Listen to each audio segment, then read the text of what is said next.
আসসালামু আলাইকুম। আজকে ইফতারে তৈরি করব ভুনা খিচুড়ি। প্রথমে আমি মুগ ডালটাকে একটু ভেজে নিলাম। ভেজে নিয়ে এখানে মসুরির ডাল এবং পোলার চাল একসাথে ধুয়ে নিতেছি। সবজি হিসাবে আমি দিয়েছি মটরশুঁটি, গাজর, মিষ্টি কুমড়া এবং ক্যাপসিকাম এবং আলু। আপনারা আপনাদের পছন্দ মতো সবজি নেবেন।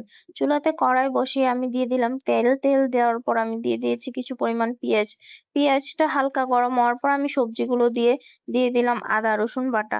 আদা রসুন বাটা দেওয়ার পর আমি দিয়ে দিব লবণ। পরিমাণ মতো লবণ দিয়ে ভালো মতো নেড়ে চেড়ে নিব।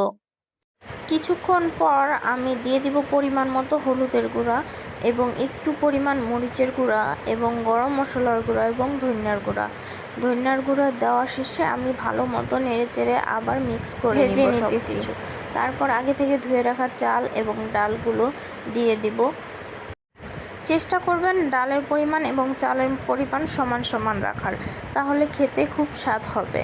তারপর আমি দিয়ে দিলাম আস্ত কিছু কাঁচামরিচ, দিয়ে দিলাম পরিমাণ মতো পানি। এত বেশিও পানি না, এত কমও না, পরিমাণ মতো। তারপর দিয়ে দিলাম 1 প্যাকেট ম্যাগি মশলা। ম্যাগি মশলাতে আপনার স্বাদটাকে আরও বাড়ায়।